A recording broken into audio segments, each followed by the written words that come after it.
No, I'm not a writer. Okay.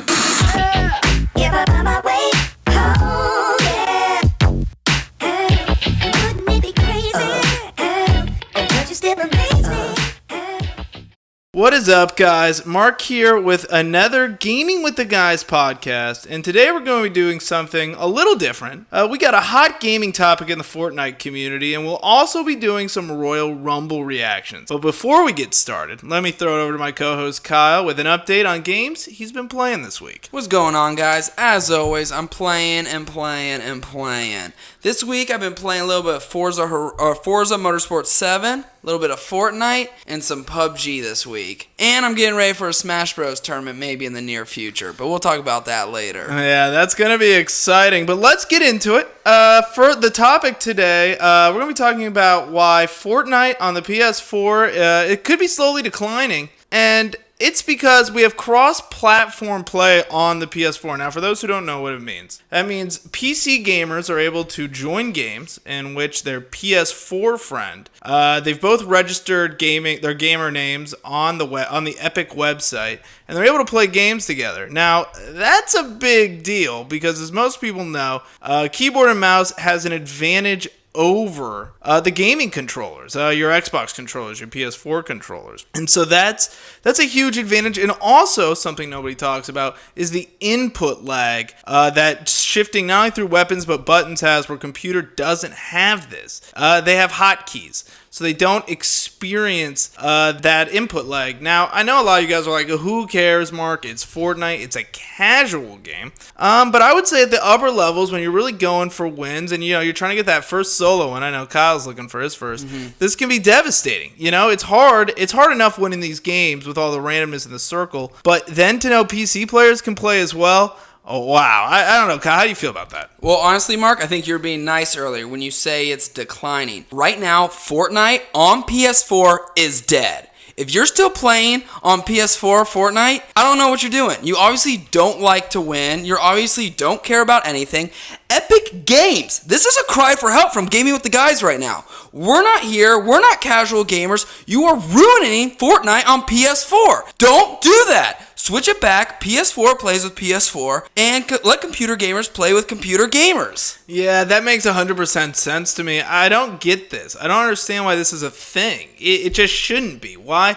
If I have a PlayStation 4, why am I going up against and why am I in a position where I'm playing with PC players? I don't get this. And Epic really needs to look into this. This is not possible, at least last time I checked, to do it on Xbox One. Xbox One makes you pay for an Xbox Live account, which obviously if you have a PC, you can't do. I don't think you can. I'm sure some mythical person has come up with a way, but it's not as rampant as it is on PS4. Epic Games, what are you doing here? And obviously you want to play with the PS4 guys. I'm not some computer nerd who, all computer gamers, let's be honest, probably Times Magazine recently came out with 69% of computers guys are nerds. And as PS4 players, we like to play hard games. That's a hard stat, and I gotta believe it's factual. I mean, there's no way you make up that number. You don't come up with 69% and that be a non-factual study. So I agree. I mean, I don't know how about the nerds thing. I mean, that's everyone's own opinion. What is a nerd? I don't know. I mean, I'm not here to judge by any chance, but no, I agree. What's going on here? You've got mouse and keyboard versus controller. That's just an unfair ground to play on, and I don't like it, and I don't agree with it. And right now, you gotta think, with PUBG and Fortnite being some of the two most played games right now, you gotta be thinking PS4 is taking a hit doing something like this. You're probably gonna see more people transferring from PS4 to the Xbox One, and I think I know someone who did recently. Right, so I have both. We get back to that nerd conversation. I don't know where that stands, but I have both. And honestly, I feel more. I like how it plays on Xbox One more. It feels more how I expect Fortnite to play. Where on PC or PlayStation 4, my bad. It does. Sometimes these guys come in and there's this whole debate now that better players play on PlayStation, but I don't know. I don't see it. I definitely see plays that, to me, only makes sense if you have a PC. So for me, it's been luckily I had both. But if I had to recommend, somebody comes up to me and it's like, Mark, I really like Fortnite, what do you suggest I play it on? The first thing I would say is PC, but nobody wants to buy a $1,500 rig, so I get that. And then the second one's an easy Xbox. It's Xbox all the way here. Well, I think we've beat that horse dead.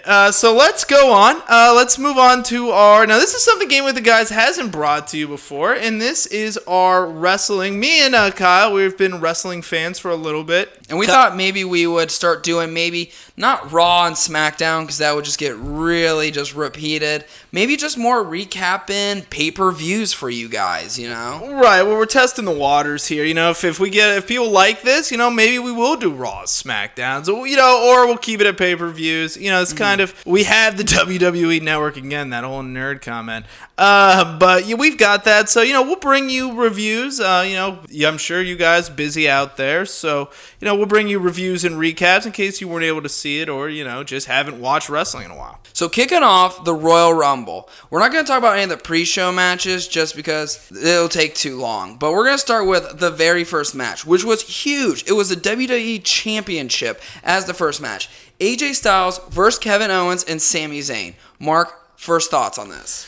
I liked it. Any AJ Styles match, this is a great wrestler, probably the best wrestler in the company right now. So obviously a little disappointed he starts the show out, but when you look through the card and you look back, it makes sense. There really isn't another place to put him. You could have started with the Universal Championship, but they're pushing Brock Lesnar really hard, so they're probably not going to do that. In my opinion, great way to start the show. Really liked the match and had a nice controversial ending, which gives Kevin Owens and Sami Zayn more things to complain about in the future. Yeah, like if you guys didn't see the match, pretty much the ending of it was Sami Zayn and Kevin Owens, they went for the tag, but they missed each other's hands, and AJ Styles got the roll-up pin, but the referee was confused on who tagged whose hand.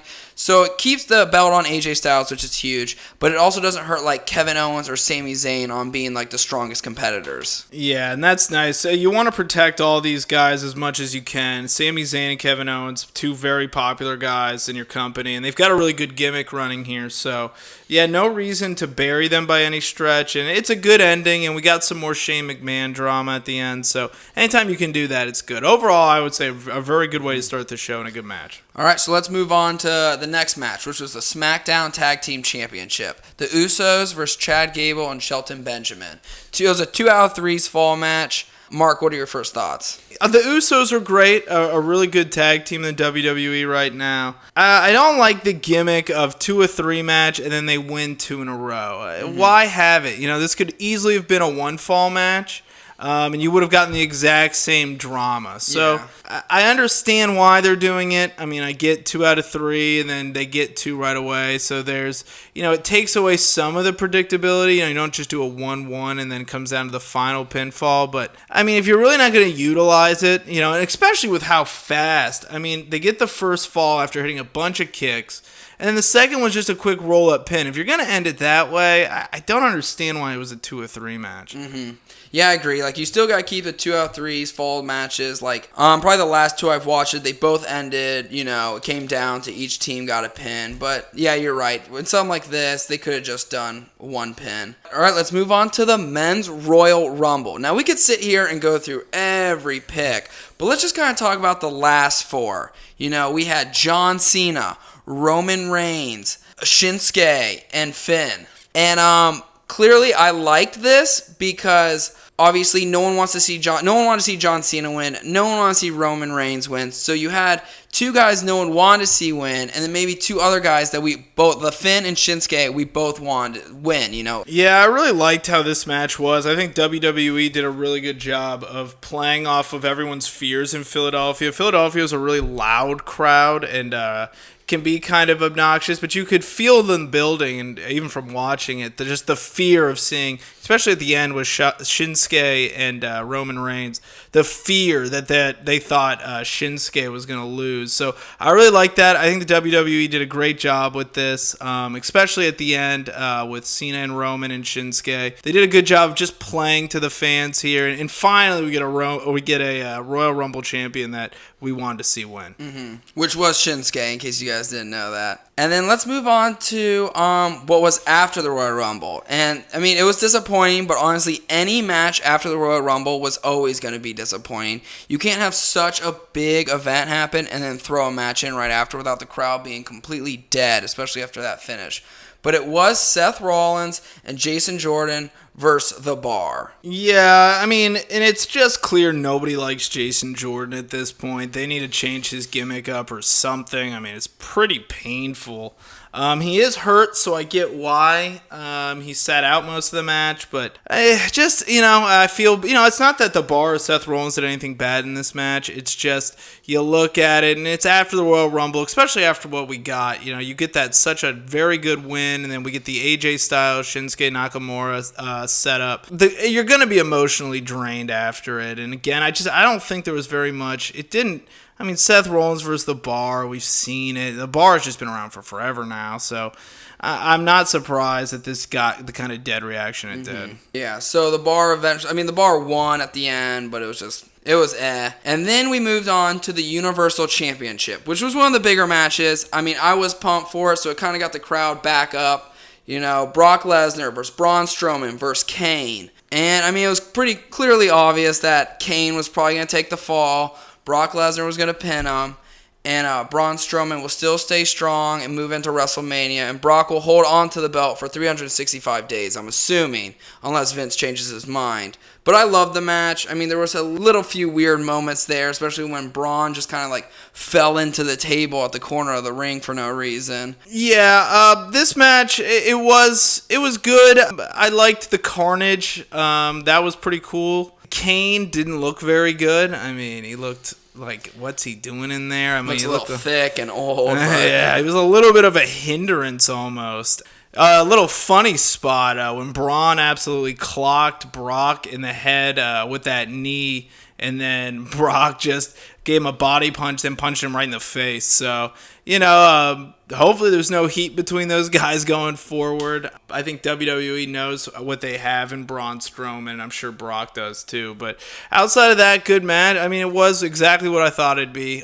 More tables than I thought, but they broke every announce table, broke 3 tables in the ring. So, which is their go-to thing all 3 of those guys do now. Yeah, I think it went 8 minutes or something. So, those guys, they're always going to have quick, destructive matches. And for that, it was good. I liked it. It was definitely got the crowd back up after that Seth Rollins matchup.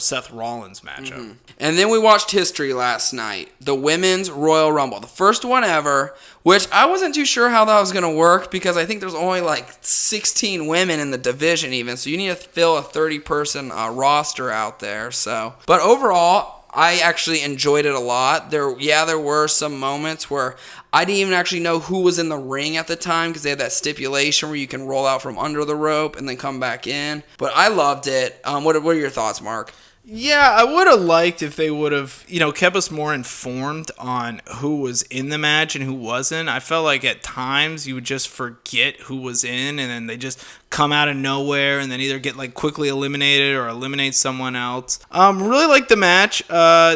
For the first Women's Royal Rumble, the beginning slow. We did get Lita, which was nice, especially as a nostalgia for us late 90s wrestling when back when I watched it a bunch more. But it was good. Trish Stratus at the end. And then as we get to the closing, I was glad how it ended too. I was a little worried about it going in, but then how it ended was nice. Mm-hmm. And, of course, Asuka eventually won. But I think we all were sitting there for a little bit and thought maybe Steph McMahon might be I kind of want her to be one of the participants and run out there. Because she did come out earlier to commentate. And I think she's a terrible commentator. So I just figured they might throw her in the ring. But, honestly, that wasn't a big letdown. Because we had the biggest surprise at the end. What was that, Mark? And we get Ronda Rousey at the end. Now, what she did, I thought was a little weird. Pointing to the WrestleMania sign, I understand that WWE always wants to keep in your head that this is all for the main event. It's all for their big show of the year. And I think just, if you want to keep her mute, that's fine.